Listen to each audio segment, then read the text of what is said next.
If you're in the market for a 7-seater electric car, well, firstly, well done, you've been very busy. But secondly, you've already got a very good choice out there. You've got a Kia EV9, that looks fantastic. And then you've got a very premium feeling Mercedes EQE. But now, Peugeot has re-entered the room with this, its new E5008, which is a 7-seater that not only looks handsome like this, but also undercuts both of those other cars for starting price. It starts from under 50 grand, and yet, well, when you tick a few boxes and go for a top grade model like this, it doesn't half look posh, doesn't it? I mean, it ticks all the SUV boxes. For starters, up front, you've got this aggressive front end with a big front grille, you've got these nice day running lights, and then round the side, this car's got big 20-inch wheels with thick tires, and then it's got this lovely sort of design where it's cuts out some of the features you'd normally expect. You don't get any rubber here, for example. It's got this clean finish with these angular features. And then around the back, well, does exactly what most people want 7-seaters to do this day, and is to not look like an MPV. Instead, it looks like a proper SUV. A very, very vertical tailgate is here to give it muscle, and it suggests the inside should be pretty spacious. So shall we find out? Now, something that's very important in a 7-seater is how easy it is to get into the back seats. And thankfully, this E5008 couldn't be much easier. It's just one lever here to not just lean this forward, but also way out the way. And then climbing into the back seats, it's just easy to lock myself in. It is surprisingly spacious here. And thankfully, these back seats are also very light. So it's really easy to just maneuver them around. And you know what? Come on, this place is intended for kids or teenagers, but a fully grown adult can technically fit in here. I have enough space above me here, and my knees do fit. I wouldn't want to do a long journey in here, but it's plenty enough for a kid or two. And also, you get a few creature comforts. Little cup holder down there, same on that side, and you also get a little 12-volt port here. So that could be, if you had an adapter, a place to charge your phone or your iPads and tablets. So in the back seat, it's all okay. So shall we see what it's like in the middle row? Now, it's very easy to move it forward again, and very easy to lower it down.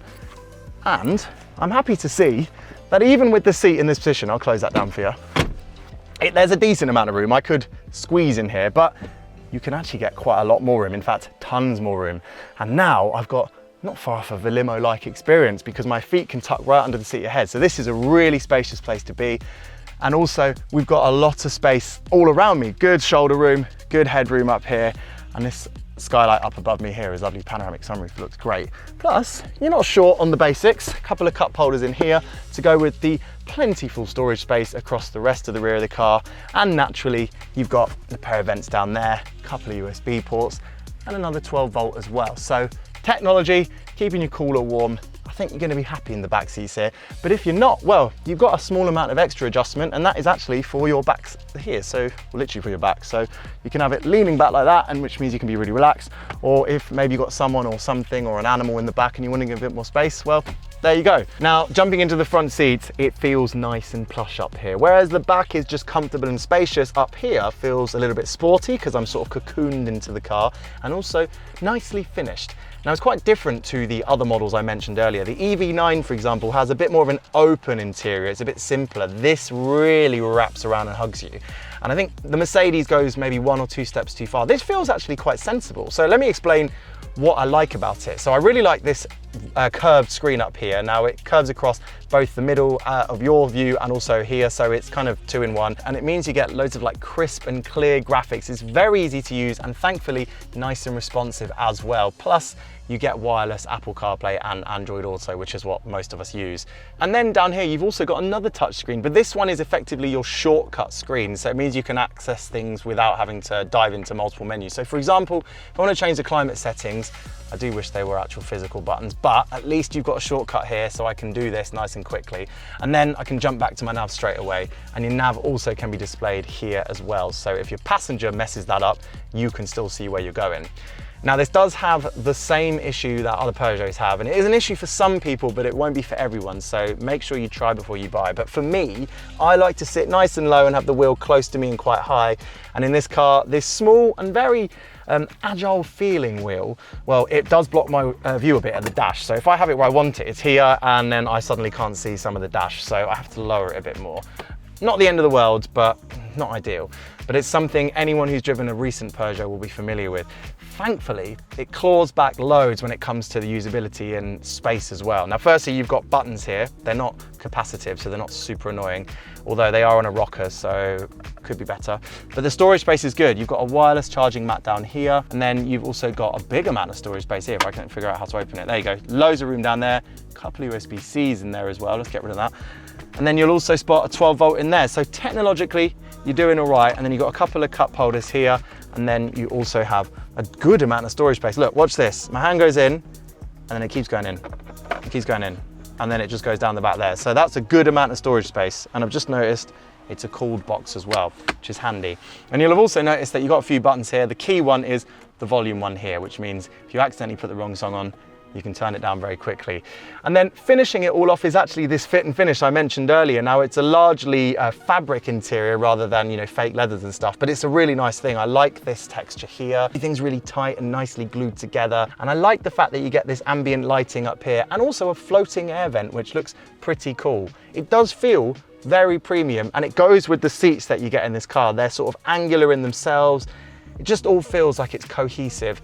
And then of course, with your panoramic sunroof above, it means it feels more spacious and airy. Do I prefer this interior to the Kia EV9, for example? I think it's more interesting. I think the Kia is probably a little bit more sensible.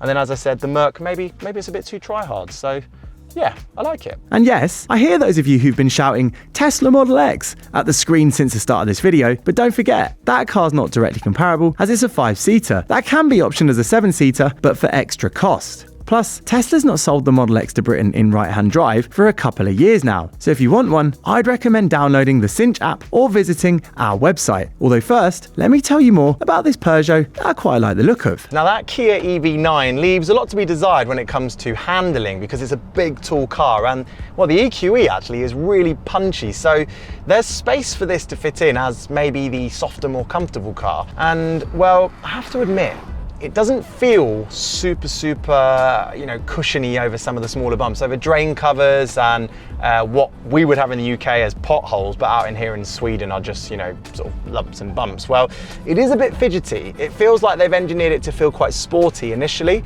I don't know if that's going to be a good thing in the UK, but the good news is that actually, as an electric car, this powertrain is lovely and smooth. It's quick enough that it will keep up with motorway traffic, smooth enough that you can get your foot down in town and pull out of junctions. It's just very easy to use. And also, you can one-pedal drive very well as well, because you can adjust the aggressiveness of it. So it can slow the car down for you, you can do minimal braking, or you can turn it off basically and have something that feels like an automatic.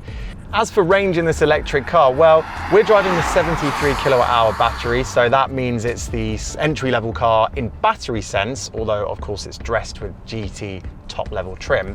And that means that we have 312 miles of claimed range. Now you will be able to get a bigger battery car, 98 kilowatt hours worth, and that will have 410 miles. So if you're a long distance motorway driver, that's going to be the car for you. But for everyone else, this definitely feels more than adequate. And of course, if you need to fast charge, well, it's going to take about 30 minutes with a rapid charger. It will charge at 160 kilowatts, which is not as good as that Kia, but it's plenty quick enough for most of us. Now this is a big car on the road, it's way over 4 meters in length, but thankfully it doesn't feel too big because the visibility is excellent. It feels up front like an E-5008, which is a smaller car. And that's because I can see over the bonnet nice and comfortably, I can see through the back. The window's quite slim, but I've got good visibility and the door mirrors are very chunky. Plus the reversing cameras in this car are ultra sharp and you get a big bird's eye view as well, so you can spot, for example, unseen bollards or rocks or I don't know, prams or whatever, and you can make sure you get around them comfortably. Although I am disappointed to see that it doesn't have some kind of amazing EV turning circle. Some of them really impress me with their ability to just shrink themselves, but this, with its long wheelbase, which obviously enables that space at the back, it's a bit of a big car to drive around narrow spaces. But of course, it's horses for courses. If you want all that rear room, well, you're gonna have to have a longer car, aren't you? And same goes actually for the big wheels. While they look great and you've got loads of grip from them, I have to admit there is a constant tyre noise in the background on certain road surfaces. So on the coarser, more aggressive concrete sections of motorway we get in the UK, well, yeah, this definitely has a bit of a hiss and you notice it. But overall, doesn't corner like a sports car. It is quite rolly. Just like the Kia. Okay, so I've had a chance to sleep on it and it's clear that this E5008 ticks most of the boxes when it comes to family duties, but there is one important thing to test, and that is whether it can handle those all-important family getaways or trips to the airport. And you obviously need a big boot for those. And well, as you can see, when the rear seats are in place, it's a small boot, but actually there is quite a surprising amount of usable space, not least because you can actually access room under those seats, so you can hide away your charge cables, and this can also be put into several positions. But naturally, if you're doing a big getaway and you don't need the back seats, you're going to fold down this bench here. So if I pull that here, now it's a shame to see it's not electric. I mean, it's a bit of a faff doing this, but it's not too hard, and it also emphasizes where this car is slightly cheaper than more expensive rivals. But actually, space-wise, it doesn't lose out at all. It is a very usable and very easy accessible space, not least because it is nice and flat here. And I could actually demonstrate that with my carry-on suitcase. This fits in an aeroplane cabin, and you will see that, well, it's absolutely dwarfed by the boot. And further proof comes with Jamil's camera bag here. Now this, we've calculated, this is also the biggest bag you can carry in terms of size onto an aeroplane. And this can be, well, there can be 9 of these in the back of the boot here, and they can be stood upright as well because there's just so much vertical room. And we've calculated if they were all stacked here, you'd still have a little bit of room at the front for handbags or smaller bags. So that shows the versatility and the size of this boot. It's a really, really good offering, even if technically the Kia EV9 is slightly larger in the back, especially where those rear seats are. But then you remember this thing costs considerably less than even that Kia. And well, I think it's also out-Kia'd the Kia in another way, which is the fact that it comes with an 8-year or 100,000 mile warranty. So you're getting great value for money, great versatility and practicality inside, great looks, and of course, a lot of confidence with that warranty. Really, it's hard to think of things that I don't like about this car. Although I have to admit, I do think that Kia just edges it for overall looks. And well, yeah, you do have to pay for the premium. So taking that into account, this E5008 is an excellent value model. Although, if you aren't quite as outnumbered as you might need be with this car, well, you could always go for the 5-seater version, which is up here, and it's called the E3008.